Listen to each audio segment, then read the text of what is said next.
Yo, she-bitch. Let's go.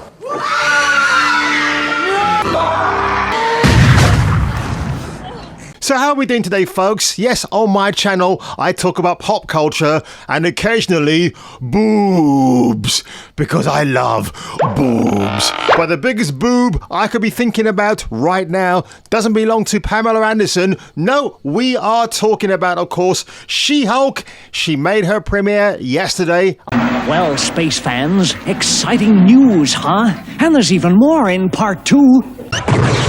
Hello, this is your television speaking. Let's push the button marked idiot and see what comes out.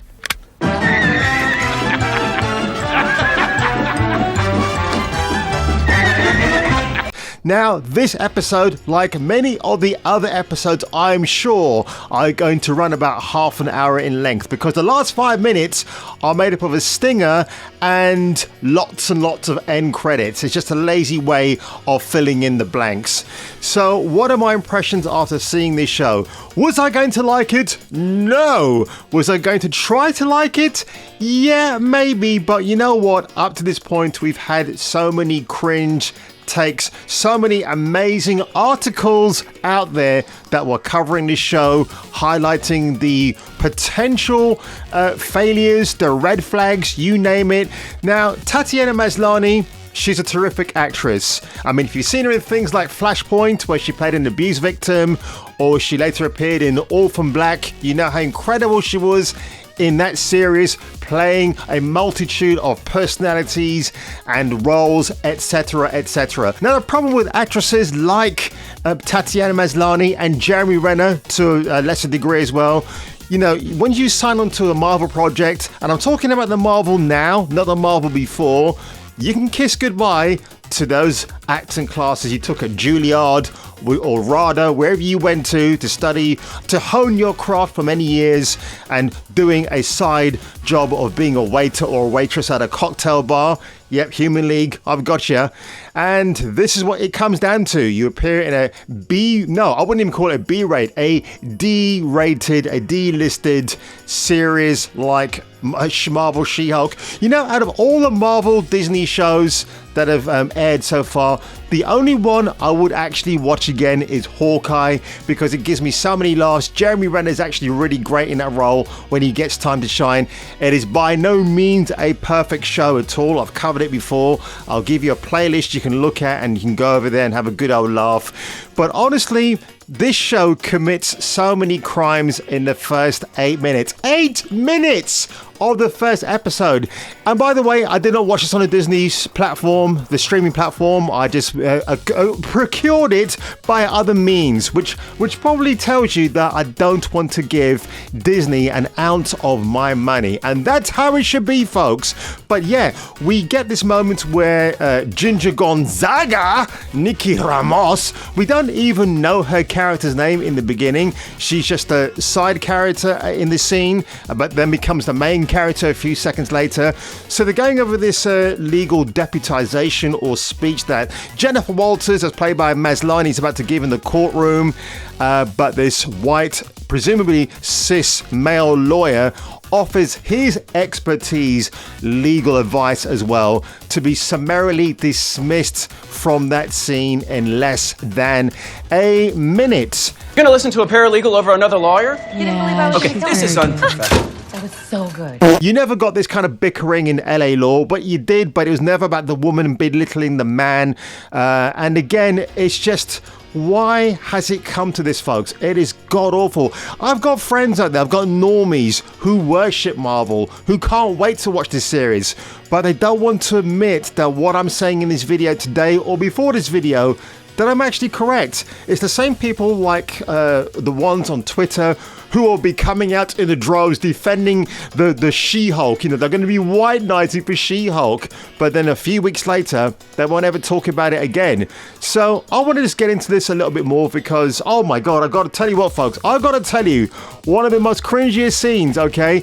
We see a ladies' bathroom. We see Jennifer Walters standing, looking in the mirror, and then all of a sudden, these other female guests, I think she's in a nightclub or a bar, they walk in, it's like, oh my God, girlfriend, what happened to you?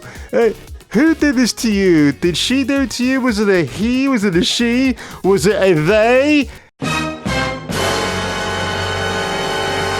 Yep, you gotta bring the pronouns in because we're talking 2022, folks, and Marvel, apologizing for his based history in the past, is now rewriting his wrongs by acknowledging the pronoun brigade. So well done, you Marvel. Well done, absolutely.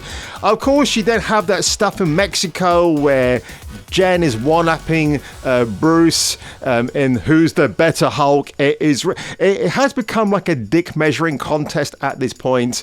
I just found the whole banter between the two is, yeah, they've got some chemistry, I'll give them that much, but the dialogue they're spewing, and I do say spew, is absolutely god-awful. I mean, you can tell this is written by juveniles on their Google desks, in their Google rooms with their googly eyes and their googly asses. I mean, Google, that's what I can say to you folks. So if we're just going over to this portion here, which is She-Hulk, Attorney at Law, otherwise known as Ally McBeal with food poisoning. Well, let's go through this very quickly because like, honestly, cool this and edgy is as we wow. can get away with. Girl, your ass looks crazy right now. Oh, it does, and I want to slap both those green cheeks. It's something that you think you knew, which is Law shows, and something that you think you know, which is Marvel shows. Yeah, well, it's something that you think you know. So Renee Elise Goldsberry, I mean, she's got her fingers that far apart, and I'm pretty sure when it comes to measuring the male genitalia, you're talking about the thumb and the finger rule. Of course, I'm absolutely boasting in my area. So, Renee, are we having a dick measuring contest here, love? What are we saying here? I don't quite get that subliminal message, but it's not really subliminal, is it? It's quite not so subtle in your face. Which is Marvel shows. Yeah, which is Marvel together. shows, which is shit. Yeah, you see? Now, in that scene, we just saw the old thunderclap, which at this stage sounds like a very dangerous STD I don't want to contract. But of course, what do we get later on? Oh, in a space of less than a minute, Jennifer Walters can do multiple thunderclaps. So men on Tinder, stay away when you see her profile, okay?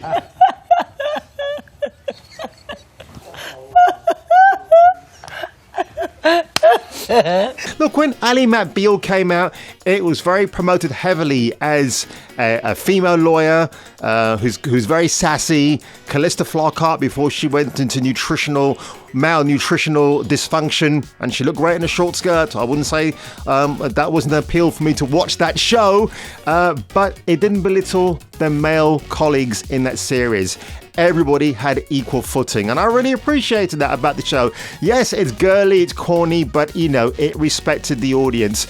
Now, if you even go over to things like this from Bounding Into Comics, where the head writer, this is the head writer for She-Hulk, who admits that Disney Plus series, it was developed originally as a legal procedural drama until the writers realized they weren't adept at writing trial scenes. So if you take somebody like David E. Kelly, who's very lucky enough to be married to Michelle Pfeiffer all of these years, he had a legal background, he knew how to write LA Law, and he was amazing. And I believe, I might be incorrect, but he might have been responsible for Boston Legal as well. You had the great Matlock in the late 80s as well. All these fantastic award-winning courtroom drama shows, because they knew you had writers who had a legal background, who had a savvy knowledge about what goes into a courtroom trial. But if you get takes like this, then, you know, that's kind of a red flag to me. If we go on over to She-Hulk, Attorney at Law, a 5.7 out of 10 rating right now, based on 23,000 reviews. What does that tell you? And of course, because of the success of Vince Gilligan's Better Call Saul, they're trying to emulate that show with their very tepid poster right here. It's awful. Now, not being funny, but you're called She-Hulk, so shouldn't the main character be bigger than you? If you look at the original Incredible Hulk TV series with the great Bill Bixby, I miss you, dude. the Hulk was always bigger than him in the promotional campaigns. And speaking of which, by the way, this show suffers fools gladly because they have a CGI Hulk.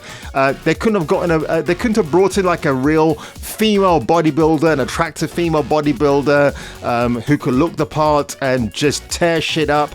You know, the amount of money you would save on CGI alone, you know, it kind of befuddles me that Marvel don't even think that way. So the original Incredible Hulk series from the late 70s into the 80s, they got it right, and it's a fantastic series. It really is. So you've got this, and then also you have, oh my god, the support trans futures sweatshirt that Tatiana wore in the promotional videos for the She-Hulk series, and it was a way of protesting against Florida's parental rights in education law, because nothing says appropriate like teaching infants about gender identity before the ages of 10. Yeah, and how did that go down? Not very well, because it left Disney in a bit of a pickle, which serves them absolutely right. Why don't you stick to making entertainment, Disney and other companies, rather than challenging governments who are going out there and doing the right thing? And of course, now you have other takes like this. She-Hulk reportedly a mess. Details on Mark Ruffalo's role possibly leaked. Now, this is written back on the 15th of May, but this is, you know, that was May. We're in August now. That was a bit of an early indication. This drawing, I've highlighted here, this artwork, I believe, and I don't know why my mouse has suddenly froze, that's a little bit weird, right here. I believe it's Adam Hughes. If you don't know If you don't know who Adam Hughes is, I mean, this man does incredible renderings of women. He makes them very attractive, even to the point where, you know, females have often championed his work, saying that it's sexy, but it's feminine.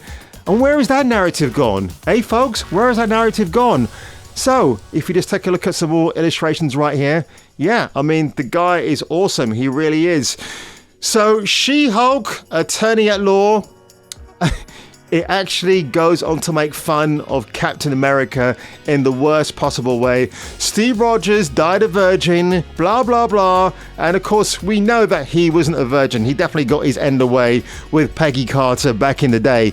But, you know, just because we didn't see it, it's someone like the History Channel and Jennifer Walters who has to belittle that based male character, the white-based male character, on his lack of sexual prowess, apparently. So what does it say about women, and what does it say about her as a spokeswoman for women? That you can go around slutting the night away and you're not going to suffer the consequences afterwards? Yeah, I don't know, man. It's just very strange. So my take on the whole first episode of this abomination of a series, and yes, it's going to be that, and yes, that pun was absolutely deliberate. It's not going to bode well. I think that rating on IMDb might slightly go down to 4.7 in a couple of weeks' time. We don't know. But honestly, guys, if you're going to watch this show, just do what I did. Just pirate the hell out of it. Delete it from your hard drive afterwards. Give it a good old scrub. And then wait for the next episode to pop along. Embarrass us even further. So on that one, folks, if you enjoyed this video today, and by the way, I've got to talk about very quickly the roar of She-Hulk, or should I say the whimper. When she goes to full-blown Hulk mode, I mean, she kind of goes, "Ree, ree." Did someone forget to put Adobe Audition on her vocal cords and to beef up her vocals? I guess someone did, because the end result we've got is pretty awful, pretty terrible. When you've got cringe takes like, well, I can control my anger, especially when I'm being catcalled outside. Now, I have seen women in this beautiful hot summer weather, even though I fucking hate it, walking around in Lululemons or those tight lycra stretchy pants or shorts, leaves little to the imagination. Are you telling me they're not wanting the attention out there to get catcalled? You got to take the rough with the smooth, ladies. If you're going out there and you want to be objectified, just like the men do, being shirtless on their bikes, You got to do that, right? And for her to say, well, I'm making a statement right now because women should not be catcalled. I think people would choose to be catcalled if they're seeking the attention. So in one moment, she does actually get catcalled by 3 guys when she's standing outside that nightclub I just mentioned in a pimp's fur coat. And they walk up to her, they want to get to know her better, and she turns into the Hulk and she scares them to Shaggy and Scooby proportions. It's pretty hilarious. Also, the whole breaking the fourth wall thing, I'm going to contest that. Groucho Marx, I believe, was the first actor to ever break the fourth wall in those glorious Marx Brothers comedies. If you've never seen them, do check out A Night at the Opera, Monkey Business, A Day at the Races. They're absolutely hilarious. You wouldn't get away with making movies like those today, but you can get away and still watch them because they're absolutely funny. So I would say Tom Selleck in Magnum, for me, he was like the first actor on television to really break that fourth wall. You know, you had a great character like Tom Magnum who would turn around to the camera, give you the old eyebrows, and invite you into that scene for a few moments. Hilarious. Absolutely fantastic. Then we had Deadpool, Ryan Reynolds breaking the fourth wall in 2015. Of course, he wasn't part of the MCU then. It was 20th Century Fox. But if Deadpool has come over to the MCU now, then really he should get the bonus point, the kudos for breaking the fourth wall. But just like what they do with Ms. Marvel now, she's meant to be the first mutant, the first X-Man, or the X-Mutant, whatever they're going to call him. Now Jennifer Walters is getting praise and credit for being the first Marvel character, a female character who breaks the fourth wall. Are you kidding us, Victoria Alonso, Louis Desposito, and Kevin Feige? I guess talking out of your asses is the only thing you're capable of doing these days. Rest in peace, Stan Lee. You were the best. You were my Hugh Hefner before Hugh Hefner, even though I do like Hugh Hefner as well. So folks, if you enjoyed this little rant today about She-Hulk, Attorney at Boar, make sure you leave a comment below. Make sure you slap that subscribe button like it was Jennifer Walters' green cheeks. And if I were you, I would check me out on my next video. Hurrah!